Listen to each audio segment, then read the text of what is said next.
आप सभी को मेरे चैनल में सभी लोग का स्वागत है। ITI इलेक्ट्रिशियन ट्रेड का यह सेकंड ईयर का यह क्लास है। इसमें चैप्टर का नाम है डीसी जनरेटर पार्ट 1 है और चैप्टर भी फर्स्ट है। इसमें पहला क्वेश्चन है what is the name of the part marked as in the DC generator, मतलब कि डीसी जनरेटर में एक्स के रूप में चिन्हित भाग का नाम क्या है। ऑप्शन फर्स्ट है आर्मेचर कोर या ब्रश या कम्यूटेटर या कम्यूटेटर खंड। तो इसका भाग इसको हम क्या कहते हैं, इसको हम लोग कहते हैं कम्यूटेटर रेजर, यानी कि ऑप्शन नंबर सी सही हो जाएगा। इसको हम लोग कहते हैं कम्यूटेटर रेजर, ठीक है। अगला क्वेश्चन है what is the name of the DC generator, मतलब कि डीसी जनरेटर का नाम क्या है। ऑप्शन फर्स्ट है डिफरेंशियल लॉन्ग शंट कंपाउंड या डिफरेंशियल लघु शंट यौगिक या संचयी शंट यौगिक या संचयी लघु शंट यौगिक। तो इसका जो नाम है, इसका नाम है डिफरेंशियल लॉन्ग शंट कंपाउंड, यानी कि ऑप्शन नंबर ए सही हो जाएगा। ऑप्शन नंबर ए सही हो जाएगा, डिफरेंशियल लॉन्ग शंट कंपाउंड, ठीक है। अगला क्वेश्चन है which rule is used to find the direction of induced EMF in DC generator, मतलब कि डीसी जनरेटर में प्रेरित EMF की दिशा ज्ञात करने के लिए किस नियम का उपयोग किया जाता है। तो मेरा ऑप्शन फर्स्ट क्रॉक स्क्रू नियम या दाहिने हाथ की हथेली नियम या फ्लेमिंग के बाएं हाथ का नियम या फ्लेमिंग के दाहिने हाथ का नियम। देखिए जो डीसी जनरेटर जो होता है उसमें हम लोग प्रयोग करते हैं फ्लेमिंग के दाहिने हाथ का नियम का, ठीक है। फ्लेमिंग का हम लोग दाहिने हाथ का नियम का हम लोग प्रयोग करते हैं, और जब रहेगा मोटर तो हम फ्लेमिंग का बाएं हाथ का नियम का प्रयोग करेंगे, ठीक है। जनरेटर प्रयोग हम लोग करते हैं फ्लेमिंग के दाहिने हाथ का नियम, और मोटर में प्रयोग करते हैं हम लोग फ्लेमिंग के बाएं हाथ का नियम, ठीक है।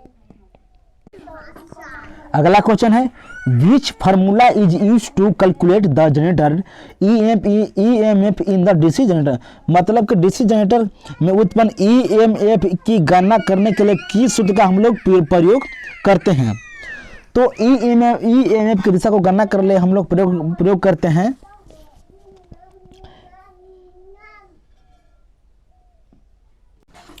तो इसका ऑप्शन सही हो जाएगा डी 5Zn बटे 60 गुने P/A, जहाँ Q होगा चुंबकीय फ्लक्स वेबर में रहेगा और Z होगा आर्मेचर चालकों की संख्या रहेगा, और N होगा घूर्णन गति RPM में, और P पोल की संख्या, और A वाइंडिंग में समांतर पथों की संख्या।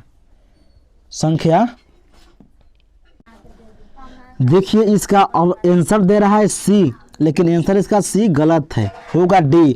PDF बनाने वाला कुछ गलती कर दिया है, ठीक है। इसका आंसर सही हो जाएगा डी, C नहीं होगा।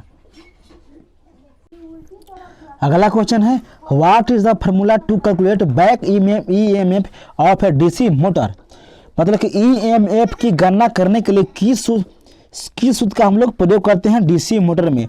तो EMF की गणना करने के लिए हम लोग सूत्र का प्रयोग करते हैं V-LA × R, यानी कि ऑप्शन नंबर इसका C सही हो जाएगा, ठीक है। ऑप्शन नंबर इसका C सही है। अगला क्वेश्चन है what is the name of the part marked X in the DC generator, यानी कि डीसी जनरेटर में X के रूप में चिन्हित भाग का नाम क्या है। ऑप्शन फर्स्ट है ध्रुव की नोक या ध्रुव कुंडली या पोल कोर या फोल्सू। तो इसका पूछ रहा कि इसको हम लोग क्या कहते हैं, तो इसको हम लोग कहते हैं पोल्सू, ठीक है। इसको हम लोग कहते हैं पोल्सू, यानी कि ऑप्शन नंबर इसका डी हो जाएगा सही। इसको हम लोग कहते हैं पोल्सू, ठीक है। अगला क्वेश्चन है what is the name of the DC generator, मतलब कि डीसी जनरेटर का नाम क्या है। ऑप्शन फर्स्ट है शंट जनरेटर या श्रेणी जनरेटर या यौगिक जनरेटर या अलग से उत्तेजित जनरेटर। तो इसको हम लोग कहते हैं अलग से उत्तेजित जनरेटर, इसको हम लोग कहते हैं अलग से उत्तेजित जनरेटर, की ऑप्शन नंबर इसका डी सही हो जाएगा, ठीक है। अगला क्वेश्चन है which energy is converted into electrical energy by generator, मतलब कि जनरेटर द्वारा किस ऊर्जा को विद्युत ऊर्जा में परिवर्तन किया जाता है। ऑप्शन फर्स्ट है ऊष्मा या गतिज या रासायनिक। तो इसको हम लोग प्रयोग करते हैं यांत्रिक ऊर्जा से विद्युत ऊर्जा में, जनरेटर क्या करता है, यांत्रिक ऊर्जा से विद्युत ऊर्जा में या रूपांतरण करता है, यानी कि ऑप्शन नंबर इसका डी सही हो जाएगा। ऑप्शन में इसका डी सही हो जाएगा। और मोटर क्या कहता है, मोटर विद्युत ऊर्जा को यांत्रिक ऊर्जा में देता है, और जनरेटर यांत्रिक ऊर्जा को विद्युत ऊर्जा में यह देता है। ठीक है,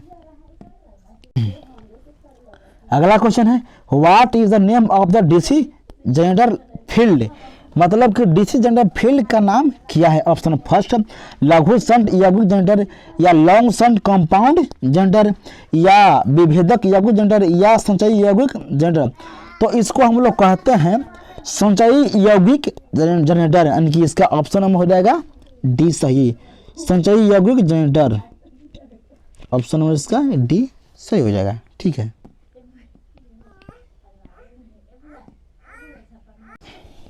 अगला क्वेश्चन है, what is the principle of DC generator, मतलब कि डीसी जनरेटर का सिद्धांत क्या है। ऑप्शन फर्स्ट है कॉर्क-हॉस्क्रू नियम, या फ्लेमिंग के बाएं हाथ का नियम, या फ्लेमिंग के दाहिने हाथ का नियम, या फैराडे का विद्युत चुम्बकीय प्रेरण का नियम। तो जनरेटर का जो सिद्धांत होता है वो फैराडे के विद्युत चुम्बकीय प्रेरण के सिद्धांत पर यह काम करता है, यानी कि ऑप्शन नंबर इसका डी सही हो जाएगा।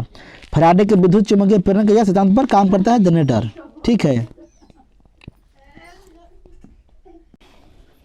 अगला क्वेश्चन है, what is the formula for dynamically induced EMF, मतलब कि गतिशील रूप से प्रेरित ईएमएफ के लिए सूत्र क्या है। ऑप्शन फर्स्ट है VLB वोल्ट, या VBL sin थीटा वोल्ट, या BLV sin थीटा वोल्ट, या BLV cos थीटा वोल्ट।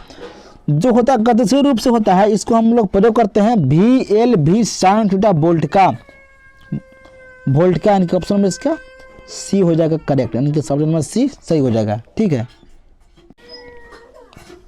अगला क्वेश्चन है, which rule is used to find direction of the magnetic field, चुंबकीय क्षेत्र की दिशा ज्ञात करने के लिए किस नियम का हम लोग प्रयोग करते हैं। ऑप्शन फर्स्ट है कॉर्क-हॉस्क्रू नियम, या दाहिने हाथ की हथेली का नियम, या फ्लेमिंग के बाएं हाथ का नियम, या फ्लेमिंग के दाएं हाथ का नियम। जो इसको हम लोग प्रयोग करते हैं, फ्लेमिंग के दाहिने हाथ का हम नियम का प्रयोग करते हैं चुंबकीय क्षेत्र की दिशा को ज्ञात करने के लिए, यानी कि ऑप्शन नंबर इसका डी सही हो जाएगा, फ्लेमिंग राइट हैंड रूल। ठीक है, अगला क्वेश्चन है, what is the name of the part of the DC generator, मतलब कि डीसी जनरेटर के भाग का नाम क्या है। इसको हम लोग कहते हैं योक, या फ्रेम, या बॉडी, या स्टेटर, कुछ भी बक सकते हैं। इसको हम कहते हैं योक या फ्रेम, जो होता है कास्ट आयरन या कास्ट स्टील का यह बनाया जाता है। ठीक है, यह कास्ट आयरन या कास्ट स्टील का यह बनाया जाता है, वो योक या बॉडी या फ्रेम जो भी कह सकते हैं, तीनों एक ही है। ठीक है, अगला क्वेश्चन है, how many parallel path in a duplex lap winding of a 4 pole DC generator, मतलब कि 4 पोल डीसी जनरेटर में डुप्लेक्स वाइंडिंग में कितने समांतर रास्ते हैं। ऑप्शन फर्स्ट है 4, 6, 8, 12। तो इनमें रास्ता होता है, इनमें 8 होता है। ऑप्शन नंबर इसका सी सही हो जाएगा, इसमें 8 होता है।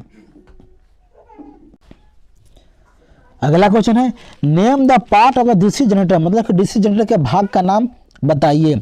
ऑप्शन फर्स्ट है साइड एंड प्लेट्स, या पोल्स लेमिनेशन, या कम्यूटेटर खंड, या आर्मेचर कोर लेमिनेशन।